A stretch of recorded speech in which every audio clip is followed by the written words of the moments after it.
sublime gracia del Señor. Les invito a que nos ubiquemos en el Evangelio de Mateo capítulo 6. Seguimos con el Sermón del Monte. No la ley del monte, el Sermón del Monte. El Sermón del Monte. Vamos a leer el mismo versículo. Sí, hermano, vamos a leer el mismo versículo. Hermano, no avanza. ¿Cuál es el afán?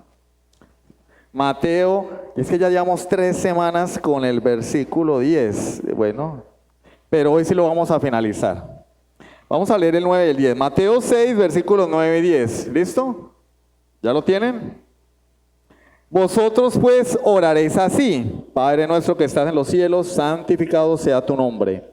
Venga tu reino, hágase tu voluntad como en el cielo, así también en la tierra. Amén. Vamos a orar. Bendito Rey, te damos gracias por tu palabra. Gracias porque ella es lámpara a nuestros pies y lumbrera a nuestro camino. Gracias, Señor, porque ella es como un martillo que quebranta nuestro ego, nuestro corazón. Es un espejo que nos muestra lo que hay que corregir. Es nuestra dirección, amado Rey. Ayúdanos, Señor, a que cuando abramos este maravilloso libro podamos contemplar la gloria de Cristo para cada día conformarnos más a lo que Él es, a su carácter, a su forma de vivir, a su pensamiento, y de esta manera obedezcamos tu palabra de muy buena gana, Señor, aunque nos cueste, aunque sea difícil, que tú nos equipes con tu Espíritu Santo para entrar en obediencia. Te lo pedimos en el nombre de Jesucristo. Amén. Pregunta. ¿Cuál es la mejor vida que una persona puede tener? Cuando uno habla de buena vida, uno se imagina en una playa, ¿cierto? Con 2 o 3 sirvientes, en una hamaca el uno echándole viento y los otros dándole uvas en la boca. Bueno, yo no me lo imagino así porque el sol y yo no la llevamos muy bien. Yo me imagino más bien en un campo, tierrita fría, ¿sí? Chocolatico con pan y queso, allá relajadito con mi esposa, buena vida, ¿cierto? Manejando una moto grande, libre como el viento. Esos son los deseos que uno tiene, ¿sí o no? Todo el mundo tiene sueños y deseos. Ahora bien, ¿esa es la mejor vida del hombre? Que lo que desea se lleve a cabo, que nuestros sueños se cumplan. Para eso fuimos creados, para que llevemos a cabo nuestras metas en este mundo. No. La palabra de Dios dice en 1 Corintios 10:31, todo lo que hagáis, sea pues que comáis o bebáis o hagáis cualquier otra cosa, hacedlo todo para la gloria de Dios. De manera que el propósito del hombre, tu propósito y mi propósito es vivir para Dios, para la gloria de Dios. No que hagamos cosas y se nos den. ¿Qué pasa cuando tenemos un plan y no se cumple? Nos molestamos, nos frustramos. Yo me frustro cuando no se me dan las cosas, pero en esa frustración hay pecado, porque yo no soy Dios. El único que puede esperar que todo salga como quiere es Dios, nosotros no. Y menos cuando nuestros planes van en dirección opuesta a lo que Dios desea, peor todavía. Yo le voy a hacer otra pregunta. Tengamos esto aquí en mente, le ponemos allí pausa. Otra pregunta. ¿Qué opinan ustedes de la doctrina del cristiano carnal? ¿Sí la conocen? Cuando yo estaba en la Iglesia Bautista General, perdonen que mencione la Iglesia Bautista General, pero es que es una doctrina bautista general. La doctrina del cristiano carnal, que a su vez también tiene mucha relación con el error del dispensacionalismo, es aquella que nos enseña que yo le abro las puertas de mi corazón a Jesús, le pido que entre allí y lo mando a dormir al rincón. Había un material que algunos hermanos lo conocen, el hermano Javier lo conoce de memoria, y tenía 3 circulitos, y eran los 3 estados del creyente. El primero, En el circulito estaba Cristo, la cruz, en una silla, en un trono, y abajito el yo, el ego, ahí al ladito. En el segundo estaba yo en el trono y Cristo en un rinconcito, una cruz en un rinconcito. Y el otro era el del incrédulo, que está el yo en el trono y la cruz está por fuera del circulito. Entonces decía, mire, ese es el incrédulo, el hombre natural. El otro que está en el trono, pero Cristo está al ladito, dentro del circulito, al ladito, en una cruz chiquita, ese es el hombre carnal, el cristiano carnal. Y el otro en el que está Cristo en el trono y uno ahí al ladito chiquitico es el cristiano espiritual. O sea que se puede ser cristiano de dos maneras. Ser cristiano carnal o ser cristiano espiritual. El cristiano carnal es aquel que está sentado en el trono. Ha recibido a Cristo, pero no le ha entregado el señorío de su vida. ¿Por qué lo digo? Porque yo me cansé de escuchar eso. Años y años y años escuchando que uno hacía la oración de fe, Cristo era su Salvador, pero que uno paulatinamente o más adelante, o como decía mi mamá cuando no me quería comprar algo, un día de estos, le entregamos a Cristo el señorío. Entonces en la práctica eso sería como invitar a Cristo a mi casa. Cristo, ven, te invito a mi casa. Tú eres el Señor, Rey de Reyes. Y lo invito a mi casa, que por cierto es pequeña, y siéntate ahí en el sillón. Esta es la casa, aquí está la sala, aquí está el comedor y aquí está la cocina.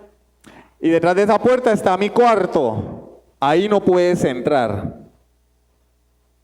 No puedes entrar allí. Tú te quedas acá sentadito, quietecito, y si necesitas algo me llamas. Pero te quedas ahí.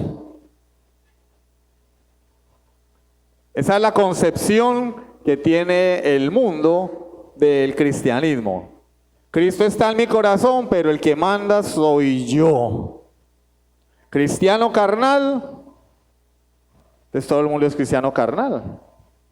Acá en mi casa se hago lo que yo quiero, no lo que Dios quiere, no lo que Cristo quiere. Al fin y al cabo, siendo yo creyente, el propósito de mi vida es cumplir mi voluntad, como dice la canción, pero sigo siendo el rey. No tengo trono ni reina, ni nadie que me comprenda. Bueno, yo sí tengo reina, pero sigo siendo el rey. ¿Es eso lo que enseña la Biblia? ¿Es eso lo que enseña la Escritura? Pues no. Es que Cristo, Él es el Rey. No hay nada que esté fuera del alcance del Rey. Y cuando Él pide que nos entreguemos a Él, no está pidiendo un pedacito del corazón, no está pidiendo un rinconcito en la sala de tu casa. Es que es más, Él no pide, Él demanda, exige, porque Él es el Rey manda, el Rey no pide favores. Y Él llegó mandando, arrepentíos, porque el reino de Dios se ha acercado. Él no dijo, bueno, vengan, sí, me dan un rinconcito, así, un cambuche, hay un cambuchito ahí para yo quedarme. No, arrepentíos. Hechos 17:30, pero Dios, habiendo pasado por alto los tiempos de esta ignorancia, ahora manda a todos los hombres en todo lugar que se arrepientan. No es un pedido. Nosotros hemos bajado a Dios del trono y nos montamos nosotros. Ahora Dios nos pide favores a nosotros. ¿Cómo la ven? Cuando la Biblia enseña, no, es que Él no viene pidiéndonos nada. Él exige que nos arrepintamos.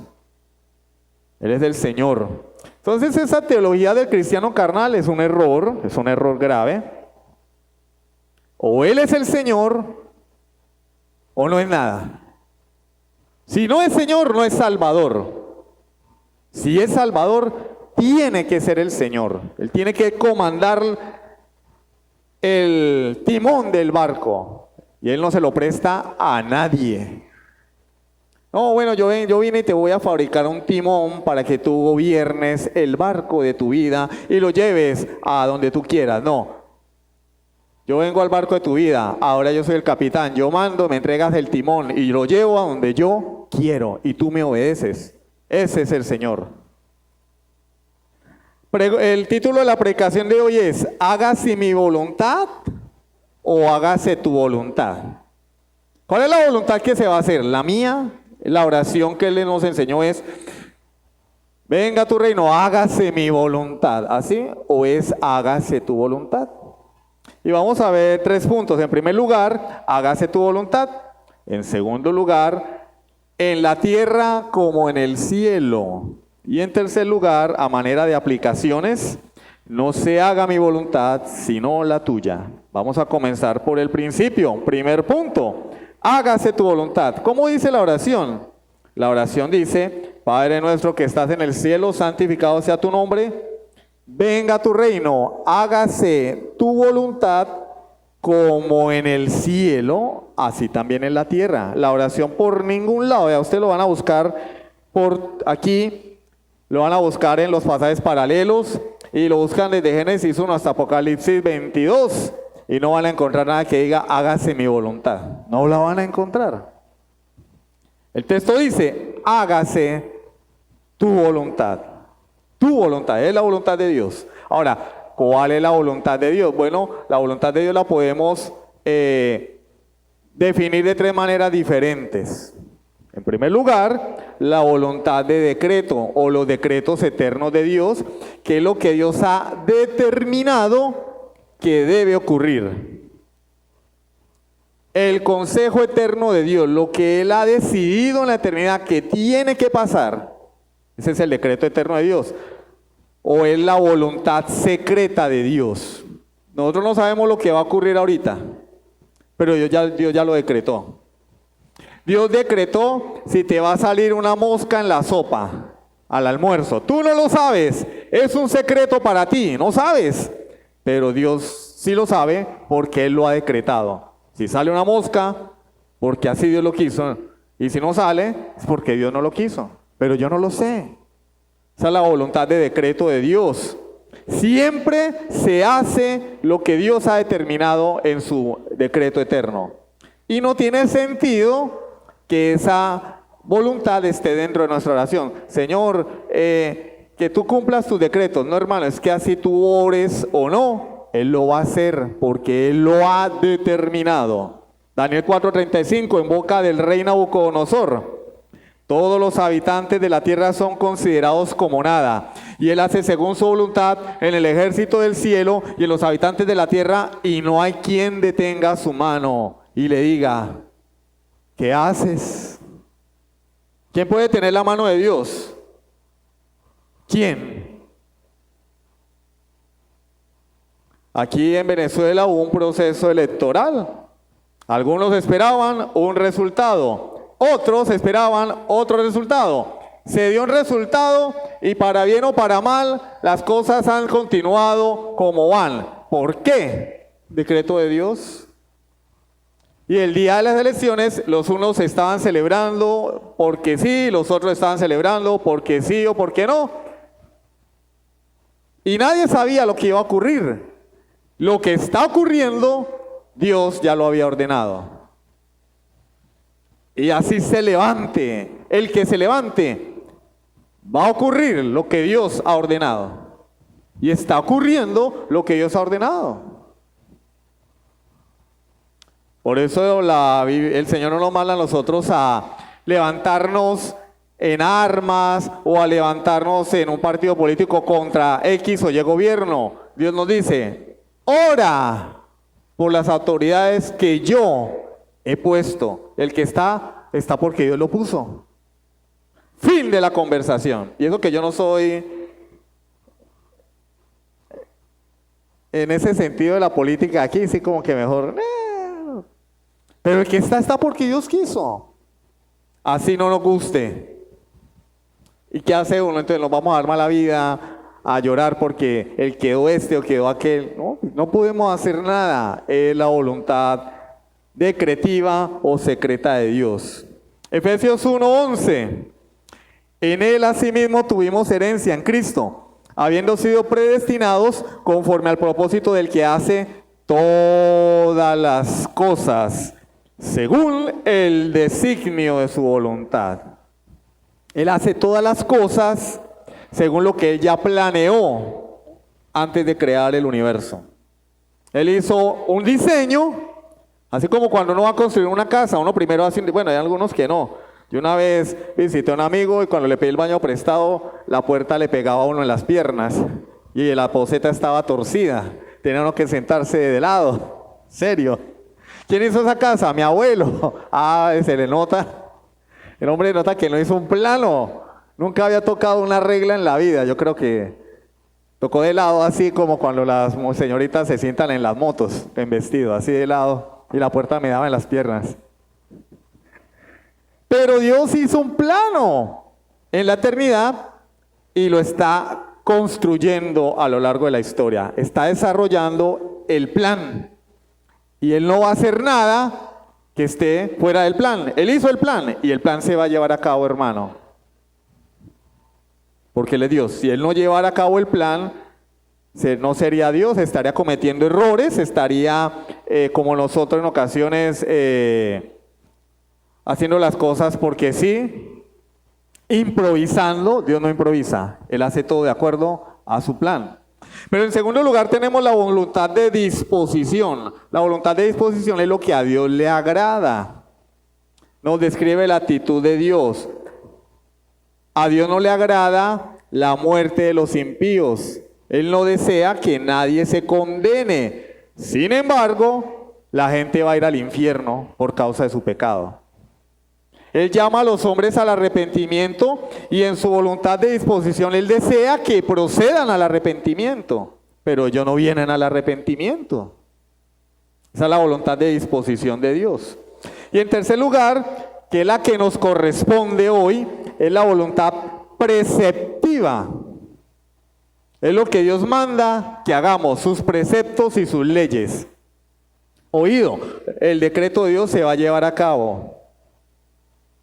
El problema es que nosotros no conocemos esos decretos porque son secretos. Él los determinó en la eternidad. Pero lo que sucede es por orden de Dios. Y nada va a dejar de hacerse si Dios lo ha planeado. Pero a diferencia de la voluntad de decreto o secreta de Dios, está la voluntad preceptiva. Es lo que Él nos manda a través de su santa ley. Es la voluntad revelada de Dios, lo que Dios te ha revelado a ti y me ha revelado a mí. Y que Él espera que hagamos. ¿Cuál es la diferencia con los decretos? Que esta voluntad se puede quebrantar. Es más, todos los días en el mundo se quebranta la voluntad preceptiva de Dios y nosotros diariamente, algunas veces o muchas veces, violamos la voluntad preceptiva de Dios. Desobedecemos los mandamientos de Dios. Esa voluntad se puede violar. Dios nos ha dado mandamientos y nosotros, bien, gracias. Y esa es la voluntad que nos corresponde estudiar hoy. Dios ha puesto esa ley en su palabra y en el corazón del hombre. Y ya sea que esté en la escritura o en nuestro corazón, están vigentes. Están vigentes. La ley de Dios es vigente. La ley moral de Dios no ha pasado. Lo que Jesús abolió en la cruz fue la ley ceremonial y la ley civil. Pero su ley moral, que habla de su carácter, están vigentes. Por eso es que nadie en el día del juicio va a poder decir, es que yo no sabía, porque Dios ha escrito su ley en el corazón del hombre.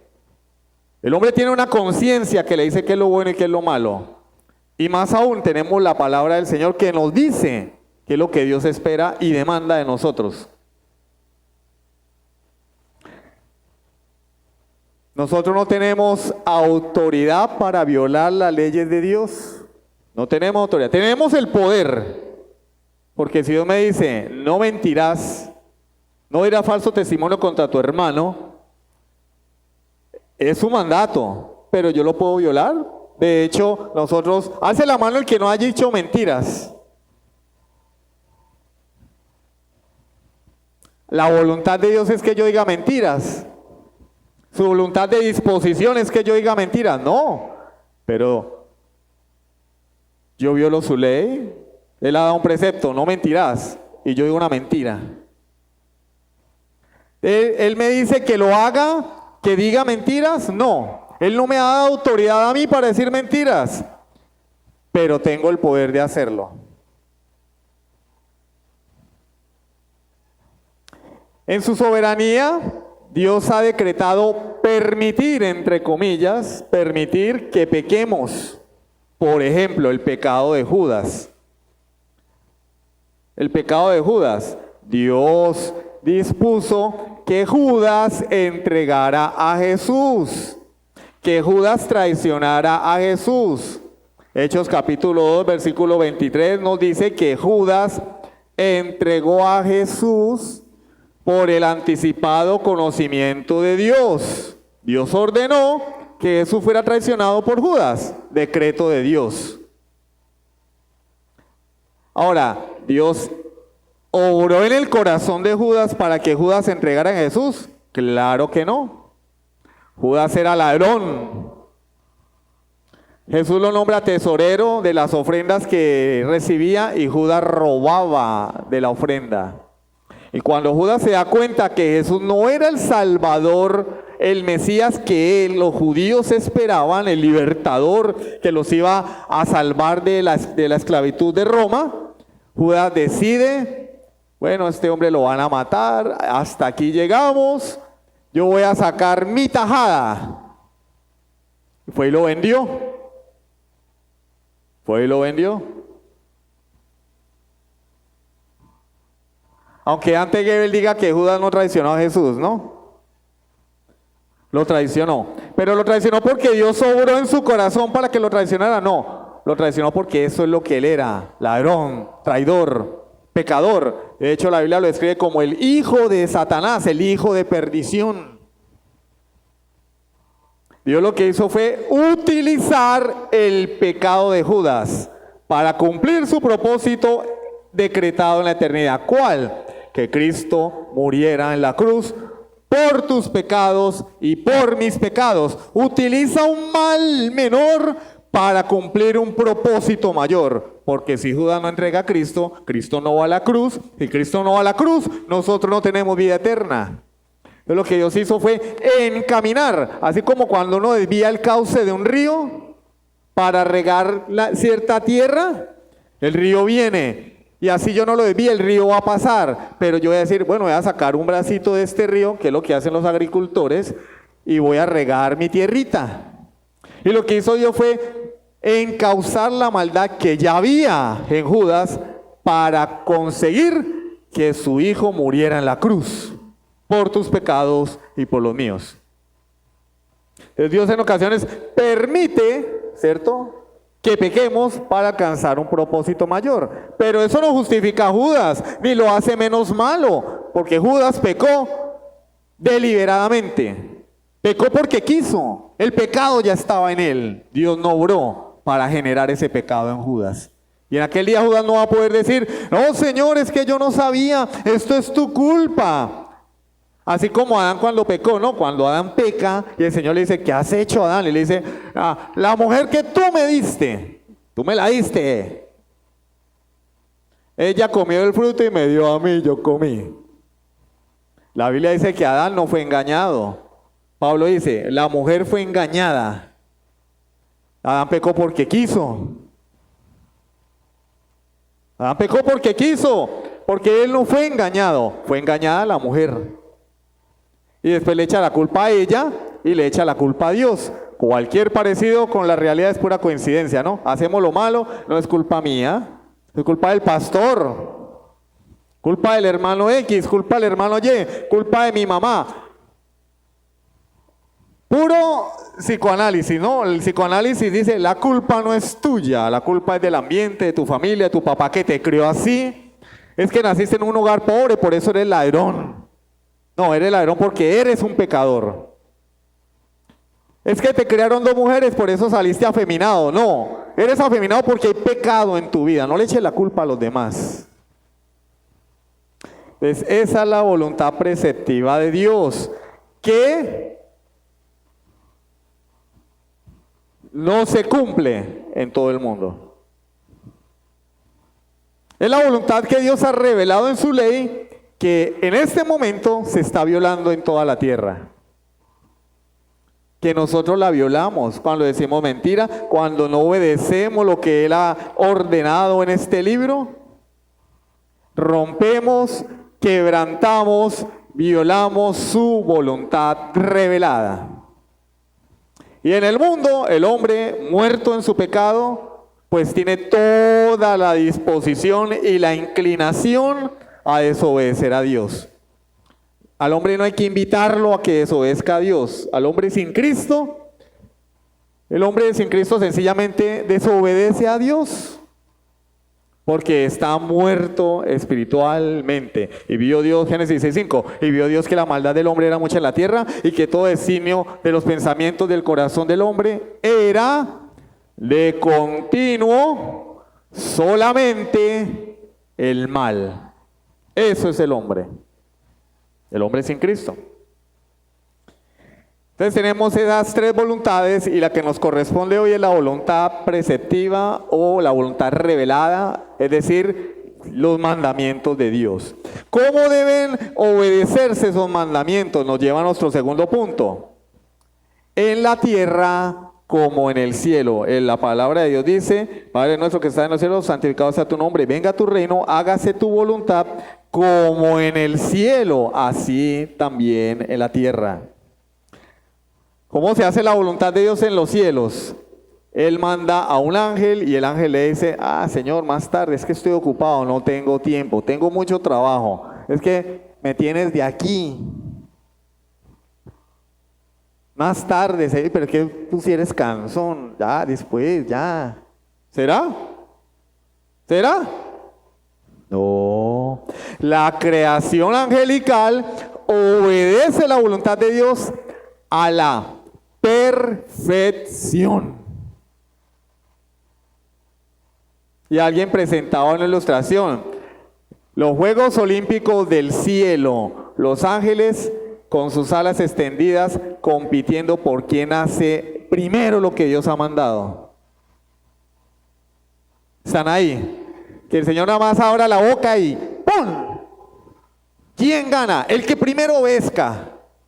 Acá está al revés.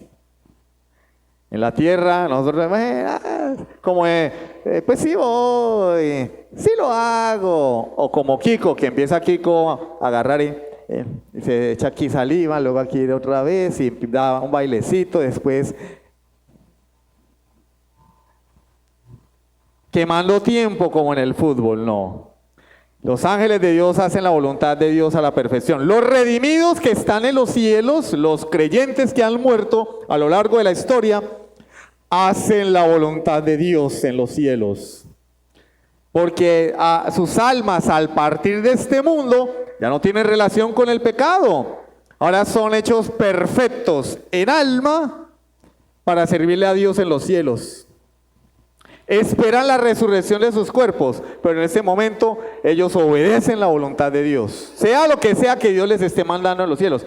Hermano, ¿y qué es lo que Dios manda allá? Pues no sé, porque todavía no he ido. Cuando yo vaya, les comentaré. Pero creo que no, porque ni Pablo pudo. Pablo fue, volvió y dijo: hermano, yo no puedo ni hablar porque no entendí. No tengo cómo comunicarlo. Lo cierto es que al no tener pecado, obedecen la voluntad de Dios a la perfección. A pesar de que en el principio algunos ángeles comandados por Satanás desobedecieron a Dios, se rebelaron contra Dios, en este momento en los cielos hay una hueste de ángeles que, por estar en un estado incondicional, obedecen a Dios y serán obedientes por toda la eternidad. Hermano, explíqueme eso. Que así como Dios eligió de la masa de pecadores que íbamos rumbo al infierno, eligió para salvación a su pueblo, porque él dice, el Señor lo dice claramente, no me elegisteis vosotros a mí, sino que yo os elegí a vosotros. Efesios capítulo 1. Elegidos según la presciencia de Dios. Ah, no, perdón, ese es primera de Pedro. Según los escogió en él desde antes de la fundación del mundo. ¿Elige Dios o no elige a su pueblo? Según los escogió en él desde antes de la fundación del mundo para ser santos y sin mancha delante de él. Efesios 1:4. Así como Dios ha elegido un pueblo para salvación, Dios escogió ángeles a quienes decidió dejar en un estado incondicional. Es decir, ustedes me van a ser obedientes. Pero a otros les permitió elegir obedecerlo o desobedecerlo. Los dejó en un estado condicional. Si ustedes quieren, me obedecen. Y ahí va Satanás y toda la hueste de ángeles que arrastró con él. Hermano, ¿y dónde salió eso? Primera carta a Timoteo, capítulo 5, versículo 21. Primera Timoteo 5, 21. Te encarezco delante de Dios y del Señor Jesucristo y de sus ángeles escogidos, que guardes estas cosas sin prejuicios, no haciendo nada con parcialidad. Ángeles escogidos. Dios escogió ángeles y no les permitió desobedecer. Pero a otros les dejó la puerta abierta y escogieron desobedecer, Satanás y los demonios. Pero aún la rebelión de Satanás no se escapa del decreto de Dios. Dios decretó, ordenó que Satanás debía rebelarse, porque si Satanás no se rebela, pues Cristo no puede venir a salvarnos. ¿O sí? Si Satanás no se revela, no hay plan de salvación. Si Satanás no se revela, no engaña a Eva. Si Eva no es engañada, no le da de comer a Adán. Si Adán no come y desobedece, la muerte no entra al mundo. Si la muerte no entra al mundo, ¿de qué nos va a salvar Cristo? Todo hace parte del plan. La rebelión de Satanás y de sus ángeles estaba dentro del decreto eterno de Dios, dentro de la voluntad decretiva de Dios, dentro de la voluntad secreta de Dios. Desobedecieron porque Dios así lo quiso, para llevar a cabo su plan, un mal menor, entre comillas, por un propósito superior y más alto. Pero centrémonos en los ángeles de Dios, los que le obedecen. ¿Cómo es la obediencia a estos ángeles? Salmo 103, versículo 20. Salmo 103, 20. Bendecid a Jehová a vosotros sus ángeles, poderosos en fortaleza, que ejecutáis su palabra, obedeciendo a la voz de su precepto. Ellos no dicen, el Señor, como dicen en algunas partes de Colombia, parrantico, perretantico. No. Ejecutan su palabra. Tanto así que cuando Abraham estaba a punto de sacrificar a su hijo, Dios le dice a un ángel, ve y dile que no. Hermano, ese ángel recorrió el universo, si pudiéramos hablar físicamente, y llegó antes de que Abraham clavara el cuchillo en el cuello de su hijo. Si hubiera sido uno de nosotros, pues Señor, es que ahorita estoy ocupado, estoy estudiando para un examen, tengo mucho trabajo, ¿verdad? Tengo que entregar este pedido, estoy de viaje. Ay, ahorita quedé en propagandas, quedé en comerciales. Ah, no, pero es que yo veo la serie en streaming, sin comerciales. No, pero es que está buena la escena. Pero póngale pausa, hermano. Ah, pero es que así no es lo mismo. Se me enfría la comida, Señor. Tengo sueño, estoy cansado. No, hermano, yo le digo al ángel, de una. Están disponibles para ejecutar la palabra de Dios.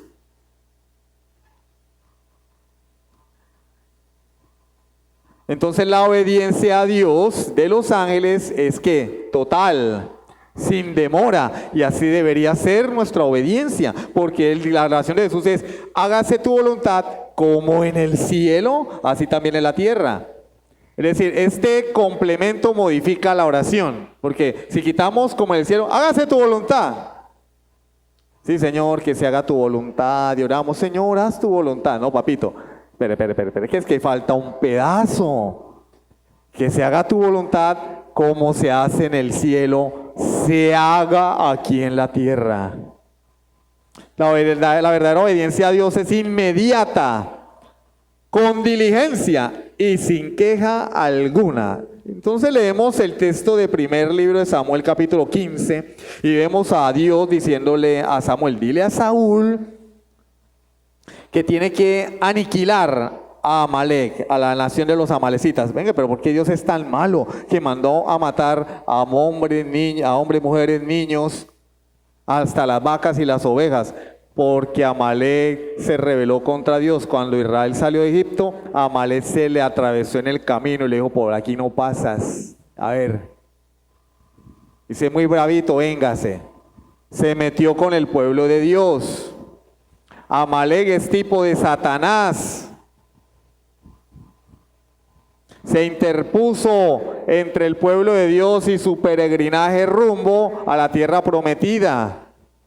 Amalek es tipo de Satanás, es tipo del pecado. El pecado debe ser destruido. Miren el libro de Jueces, Dios le ordenó a Israel destruir esas naciones. ¿Y qué hizo Israel? No, pues cómo lo vamos a, igualitico, ¿no? ¿Cómo lo vamos a destruir? Cobrémosles impuestos. Miren esas mujeres tan lindas. Tantas mujeres tan lindas que hay y yo no sé a quién mirar, como cierta canción. Miren esas mujeres tan lindas, tomémoslas por esposas.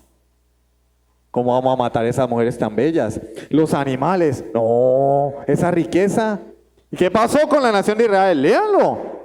Desde el primer capítulo de Jueces, cayeron bajo la servidumbre de esas naciones. Y cuando tú consientes el pecado en tu vida, pero es que pues una escena erótica en una película, eso no es nada, todo el mundo la ve. Cuando te das cuenta, estás buscando lo que no tienes que buscar. Ellos no aniquilaron a las naciones, los tomaron por siervos y les impusieron tributo. Y después los que estaban sirviendo eran ellos. Ellos estaban sirviéndole a esos pueblos.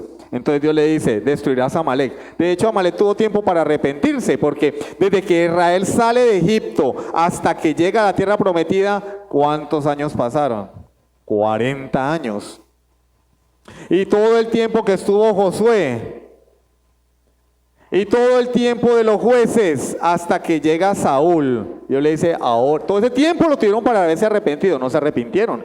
Y llega, Dios le dice a Saúl, vas a destruirlos a todos. Y Saúl dice, amén, amén, sí, vamos. Y cuando llega allá, no, pero ¿cómo voy a matar al rey? Parecido, ¿no? El rey, ¿cómo vamos a, miren esas ovejas, esas vacas tan bonitas, ¿cómo vamos? No, es que el Señor exagera también. ¿Cómo que asistir a todos los cultos? 2 reuniones en la semana, no, eso es mucho, como Celio, eso es mucho, Celio. 2 reuniones en la semana y el culto dura 1:30, el de oración dura como 1:20, enseguida yo llego media hora tarde. No, eso es mucho tiempo para Dios. Llénate de la palabra de Dios. No, la serie está muy buena. Esa serie está muy buena. No me la he visto. Breaking Bad. No, esa serie está muy buena. La de los zombies. ¿Cómo se llama la de los zombies? The Walking Dead. Oh, está muy buena la serie. Pero lee la palabra de Dios. Ay, todos los días, ese siririque, el devocional. No, también. Como los niños cuando les pegan, ¿no? También. Canzonería ya toda hora. Dios. Saúl. Y cuando Samuel es enviado por Dios, Dios dice, me pesa haber puesto a Saúl por rey. Samuel va y llama la atención de Saúl y Saúl dice, no, miren lo ciego que estaba Saúl. Dios le había mandado a destruir a las ovejas y todo. Y Saúl dice, no, yo hice la voluntad de Dios. Y el inteligente, ¿no? El pueblo rescató el botín. No, tú rescataste el botín, ahora le echas la culpa al pueblo. El pueblo rescató el botín, yo le perdoné la vida al rey, pero yo estoy obedeciendo.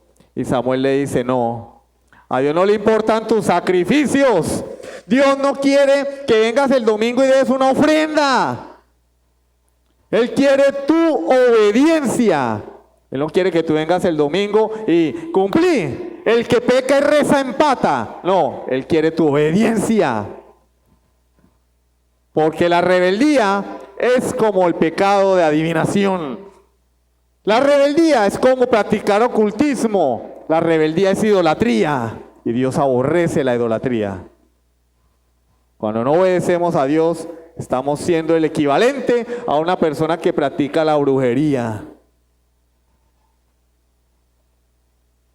Una persona que tiene muñecos en la casa y se inclina ante ellos, porque está dejando de obedecer a tu Dios para obedecerte a ti mismo, porque tú eres tu Dios. Y eso fue lo que hizo Saúl. ¿Y qué pasó? ¿Cuál fue el fin de Saúl? Desechado. Tú ya no serás mi rey. Voy a poner a uno que me obedezca. Uno conforme a mi corazón, que se equivoque y cuando se equivoque reconozca que se equivocó, no como tú, que en lugar de reconocer tu error, lo justificas. No, pero yo estoy haciendo la voluntad de Dios. Que no, hermano, sí la estoy haciendo. Mire, maté a todo el mundo, bueno, al rey no y al botín no, pero obedecí la voluntad. Que no, hermano, yo te mandé a exterminar todo. No, sí, señor, pero le perdoné la vida al rey porque es el rey. ¿Y cómo íbamos a...? Que no vayas a esa fiesta, no te conviene. No, pero ¿cómo voy a dejar de ir? No, que son mis amigos y me invitaron. No vayas, allá va a haber trago, va a haber alcohol. O es que les vas a predicar el evangelio. No, pero es que son mis amigos y tal, y pues yo ahí voy, me voy metiendo, ahí poco a poco, mientras ellos están tomando, yo les tiro la cuña de que yo soy creyente, y ¿por qué no? Después de unas 10 fiestas, los traigo a la iglesia. ¿Qué no, hermano? No améis al mundo ni las cosas que están en el mundo. Si alguno ama al mundo, el amor del Padre no está en él. No, pero es que yo... no. Saúl, en todo su esplendor. Esa no es la obediencia de los ángeles. Esa es la obediencia que es desobediencia. Porque Dios no acepta obediencia parcial ni obediencia a medias. Para Él solamente hay obediencia a la perfección como la de sus ángeles. Eso nos lleva a nuestro tercer y último punto a manera de aplicaciones, de conclusiones. Entonces, después de todo este discurso, hermano, ¿qué significa orar? Hágase tu voluntad. Bueno, esto lo tenemos que ver en el contexto del reino de los cielos. Dijimos la semana pasada y la semana antepasada, venga tu reino. ¿Qué es venga tu reino? Que el reino de Dios que está presente en este mundo a través de la iglesia se extienda.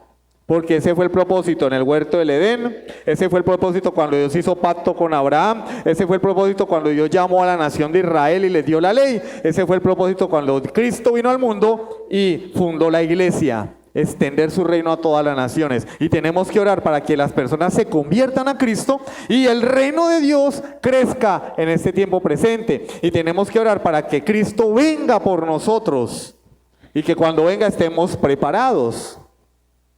Pero más allá de ello, yo tengo que orar para que no se haga la voluntad de Dios solamente la de Él, porque eso es muy chévere. Sí, que, por ejemplo,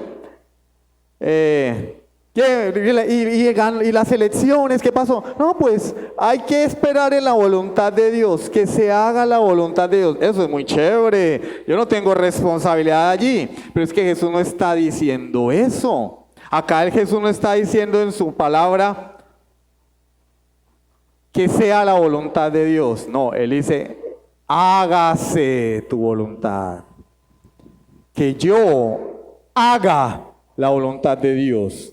No es para los demás, Señor, que en la iglesia se haga tu voluntad, que los hermanos hagan tu voluntad. No, que yo haga la voluntad de Dios, guardando sus mandamientos y anteponiendo sus preceptos a mis gustos y preferencias, como los ángeles, sin chistar. Cuando Dios dice, hazlo, listo, ¿qué hay que hacer? ¿quién irá? ¿Y a quién enviaremos por nosotros? Y el profeta dijo, ¿a dónde? ¿Cuánto me pagan? No. Heme aquí, envíame a mí. Yo estoy. No, en la iglesia uno dice, hermano, hay que lavar un baño, y cuando uno, ¿qué pasó? Y no, el arrebatamiento se los llevó a todos. Uy, no hay nadie. Se fueron. Vino Cristo y no me di cuenta. Señor, perdóname. No. Heme aquí, envíame a mí, Señor, ¿qué hay que hacer? Hasta la muerte contigo. Mira lo que dice Juan 3:30. Juan el Bautista hablando de Jesús. Es necesario que Él crezca, pero que yo mengüe. Lucas 1:38. Miren la actitud de María. Entonces María dijo, cuando le anunciaron que iba a quedar embarazada o que iba a concebir del Espíritu Santo, lo más seguro es que le iban a matar a piedra. A ella le iban a matar a piedra porque su bebé era un bebé ilegítimo. Obvio, si una mujer viene ahorita y nos dice, estoy embarazada por el Espíritu Santo, nadie le va a creer. Pero en esa cultura la mataban por adulterio. Y ella no dice, no, ¿cómo así? ¿Cómo así usted? ¿Cómo usted me va a meter en ese problema? No. Ella no dijo así, dijo, he aquí la sierva del Señor. Hágase conmigo conforme a tu palabra. Y el ángel se fue de su presencia. Hágase tu voluntad, dijo María. Lucas 22:42, el ejemplo de nuestro Señor Jesucristo. Padre, si quieres pasa de mí esta copa, pero no se haga mi voluntad, sino la tuya. Muy diferente a los creyentes hoy, a nosotros. Señor, que haga de mi voluntad, Señor, pero es que hazme el milagrito. Pero es que yo quiero ir, Señor, yo quiero irme de viaje. Pero vas a dejar de congregarte. A donde vas no hay una iglesia. Pero yo quiero ir. Y hacemos pataletas, ¿sí o no? Pero es que yo quiero, hermano, pero vas a comprometer tu vida espiritual. A donde vas no hay una iglesia cristiana de sana doctrina. Pero yo quiero ir. Y después a llorar. Bueno, hermano, aquí no hay donde congregarse. ¿De dónde queda eso de hágase tu voluntad? ¿Sí? Jesús dijo, no se haga mi voluntad. Y si lo dijo Jesús, que es Dios, era Dios encarnado, ¿quiénes somos nosotros para orar diferente? No, Señor, hágase mi voluntad. No, hágase tu voluntad, no se haga la mía. Debes reconocer que Dios tiene más conocimiento que tú, que confías en que su forma de hacer las cosas es la mejor. Nuestra oración no es un mecanismo para torcerle el brazo a Dios. Es un mecanismo, un medio de gracia que Dios nos dejó para que nosotros obedezcamos y nos conformemos a su voluntad. Por eso Juan en su primera carta dice, si pedimos algo conforme a su voluntad, Él nos oye. Algo conforme a su voluntad. 3 principios prácticos para la iglesia. 1, la voluntad de Dios por la cual debemos orar no es algo etéreo, abstracto u oculto.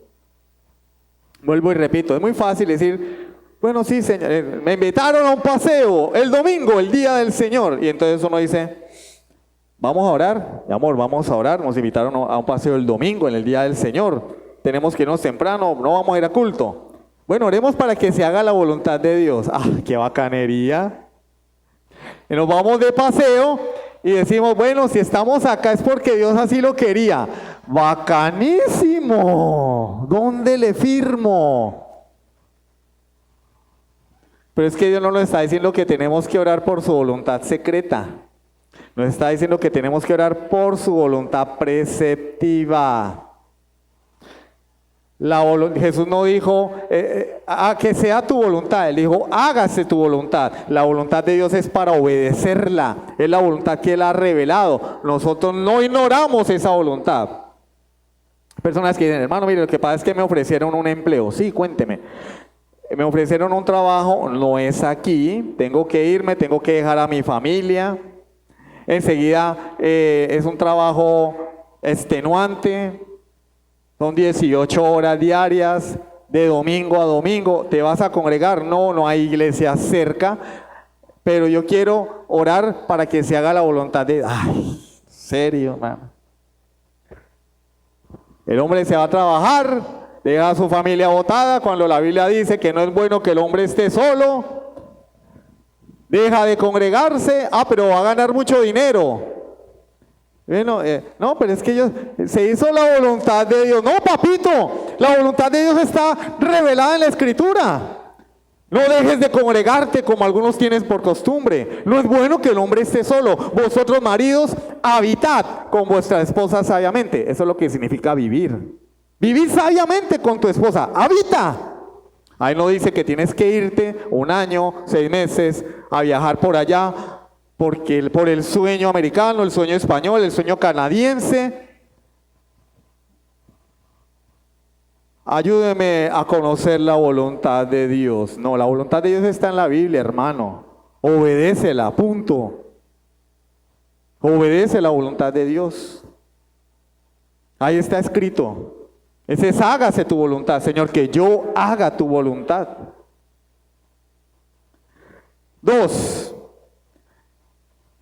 Bueno, en esa me comí el punto 1 y el punto 2. Porque Dios desea que intentemos conocer su voluntad secreta.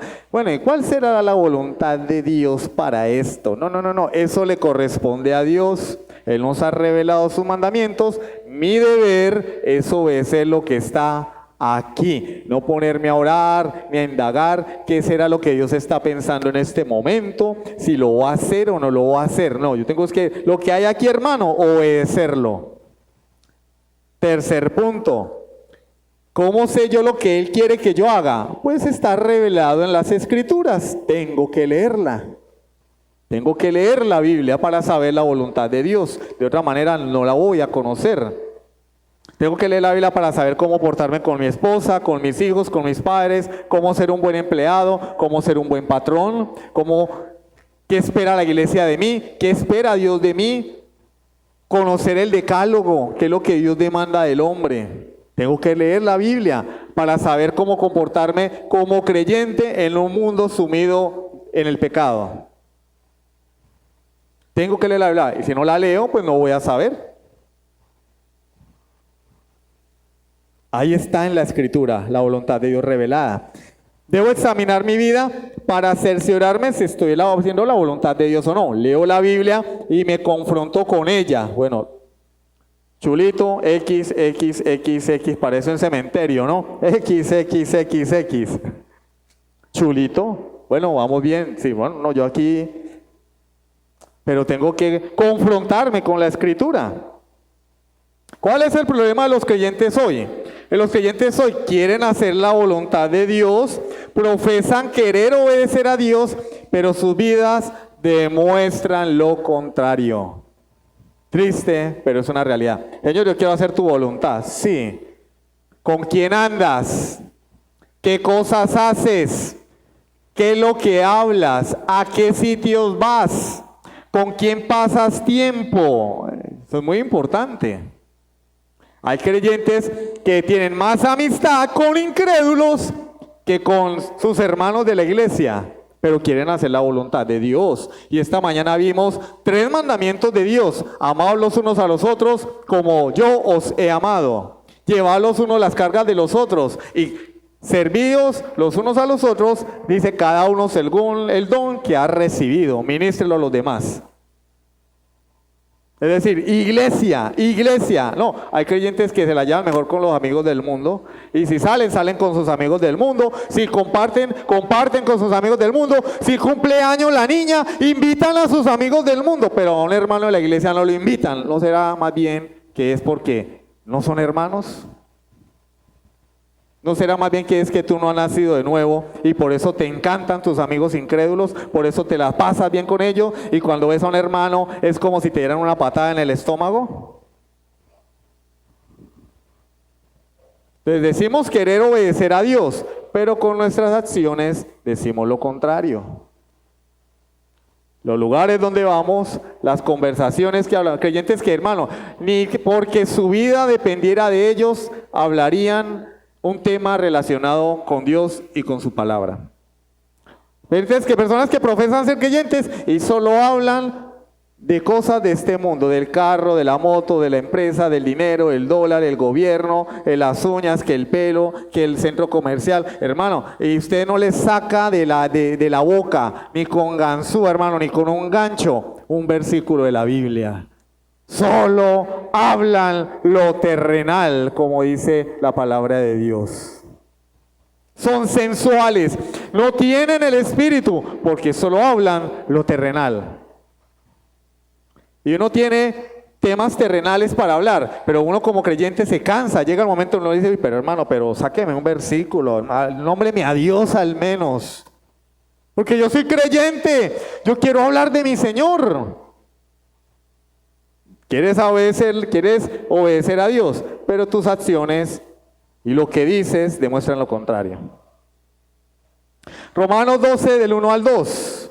Romanos capítulo 12, versículos del 1 al 2, dice: así que, hermanos, os ruego por las misericordias de Dios que presentéis vuestros cuerpos en sacrificio vivo, santo, agradable a Dios, que es vuestro culto racional. ¿Qué es lo que Dios demanda de nosotros? Una vida que le agrade a Dios, un culto vivo. No es venir el domingo, ya vengo el domingo y chao, y se te vino, me acuerdo. No, es un culto. Mi vida debe ser un culto a Dios. Todo el tiempo. Mi vida debe ser un sacrificio en olor fragante a Dios. Ahora, ¿cómo puedo yo hacer eso? Ahora viene el cómo. Este es el qué. ¿Qué manda Dios? Que mi vida sea un culto para Él. ¿Cómo? Primero, lo que yo no debo hacer. No te conformes a este siglo. No te amoldes a este mundo. No te amoldes a lo que este mundo te ofrece. Pero si mi cabeza mantiene llena de TikTok, de los videos cortos de YouTube, de lo que veo en Instagram, de lo que veo en redes sociales, pues eso es una influencia del mundo sobre mí. Y Pablo dice, no hagas eso. No te amoldes a este mundo. 2. ¿Qué debo hacer? Primero, lo que no debo hacer, no amoldarte al mundo. 2, ¿qué debo hacer? Transformaos. Y allí en el original está en voz pasiva, es decir, déjate transformar. Yo no hago nada, Dios es el que me va a transformar. Transformaos por medio de la renovación de vuestro entendimiento. Eso sí lo tengo que hacer yo. Yo tengo que renovar mi entendimiento a través de la Escritura, sacar la basura y llenar mi mente y mi corazón de la palabra de Dios. Transformaos por medio de la renovación de vuestro entendimiento para que comprobéis cuál sea la buena voluntad de Dios. Ahora llegamos a la voluntad de Dios. Agradable y perfecta. Hermano, ¿eso qué quiere decir? Vamos a traducirlo cortico. Yo primero entiendo quién es Dios a través de su palabra. Le permito que me transforme y me someto a su voluntad. Yo renuevo mi mente con la palabra del Señor. Él comienza a obrar en mí en función de ello. Me santifica, me lleva de gloria en gloria. Y la consecuencia es que me someto a Él y a su palabra. Obedezco.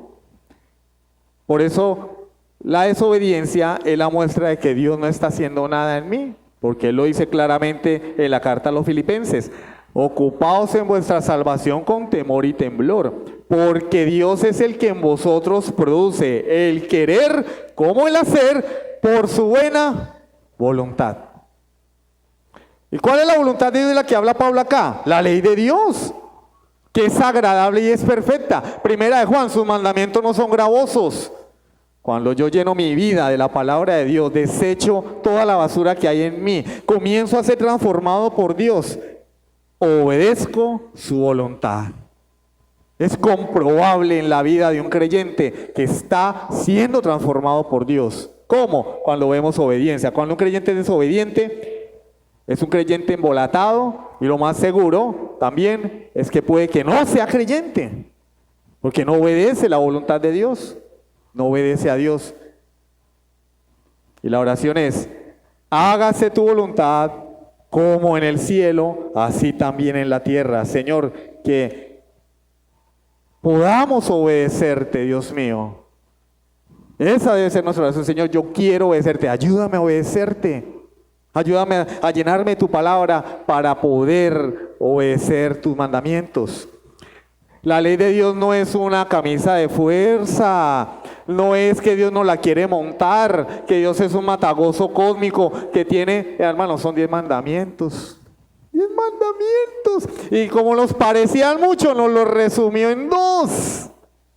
Ama al Señor tu Dios con todo tu corazón, toda tu alma, toda tu mente y todas tus fuerzas, y a tu prójimo como a ti mismo. Y después nos lo resumió. El que ama ha cumplido la ley de Dios. Un mandamiento nuevo os doy, que os améis los unos a los otros. Señor, ayúdame a obedecerlo. No es una camisa de fuerza, es una muestra de amor. Cuando Dios nos revela su ley, en los primeros 4 mandamientos, ¿sabe qué nos quiere decir? No es que el Señor nos pone una camisa de fuerza ahí. ¡No! En los 4 primeros mandamientos Él nos está diciendo, quiero una relación contigo. Yo, el Dios que creó el universo, quiero una relación contigo. Y te voy a decir cómo va a ser esa relación. No tendrás dioses ajenos delante de mí. No te harás imágenes. No usarás mi nombre en vano. Y vas a guardar mi día. Aunque haya muchos que dicen que no. Ellos dicen que no, que todos los días son iguales, que yo quiero voy a culto, si no quiero no voy a culto. Pero él está en su ley, hermano. 6 días trabajarás y el 7º será el día de reposo. Y en los otros 6 mandamientos el Señor nos da instrucciones de cómo tener una vida buena aquí en la tierra, con nuestros semejantes. ¿Cómo? Respetando a nuestros semejantes, en primer lugar a nuestros padres. Honrarás a tu padre y a tu madre, para que ¿qué? Tengas larga vida y prosperes en la tierra que Jehová tu Dios te da. ¿Acaso eso no es una muestra de amor?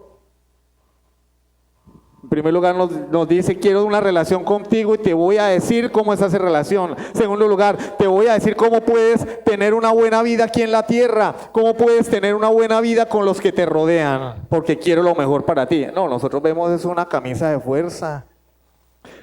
No dejes de congregarte, yo quiero que estés conmigo, quiero hablar a tu corazón a través de la palabra. No, nosotros, esa montadera que todo, a toda hora en la iglesia, 2 cultos en la semana, hermanos, 2 cultos y no venimos.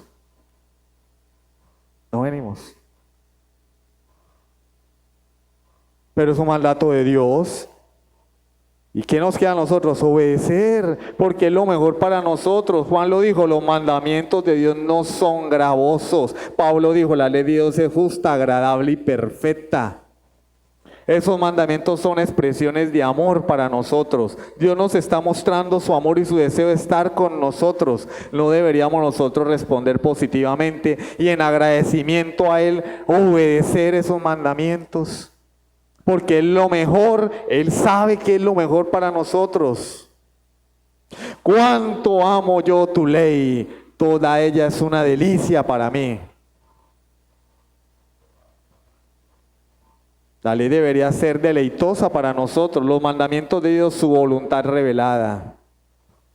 Y la pregunta es, para finalizar, ¿por qué no rendir tu vida, toda tu vida, al Dios bueno? El Rey, que lo único que desea es tu bien, lo único que desea es lo mejor para ti. ¿Tú crees que lo mejor para ti es perderte el domingo, ver tu serie favorita, acostarte a dormir, irte de paseo? ¿Tú crees que lo mejor para ti es no leer la Biblia, hacer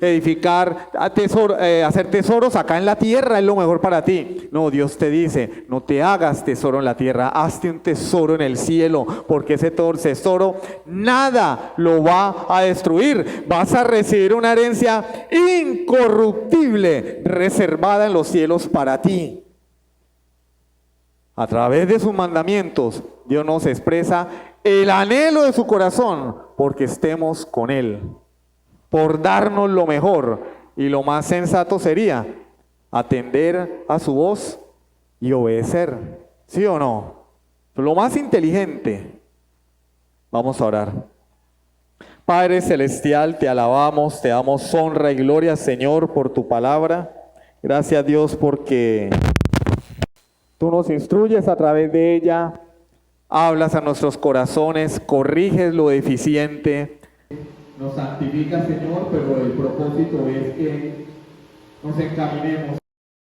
Entendamos que tú eres el Rey y en tu reino se hace tu voluntad.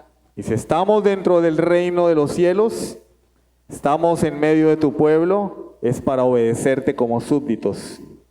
Tu palabra dice: mas vosotros sois linaje escogido, nación santa, real sacerdocio, pueblo adquirido por Dios, para que anunciéis las virtudes de aquel que os llamó de las tinieblas a su luz admirable. Un pueblo adquirido para obedecer, para vivir para ti, Señor.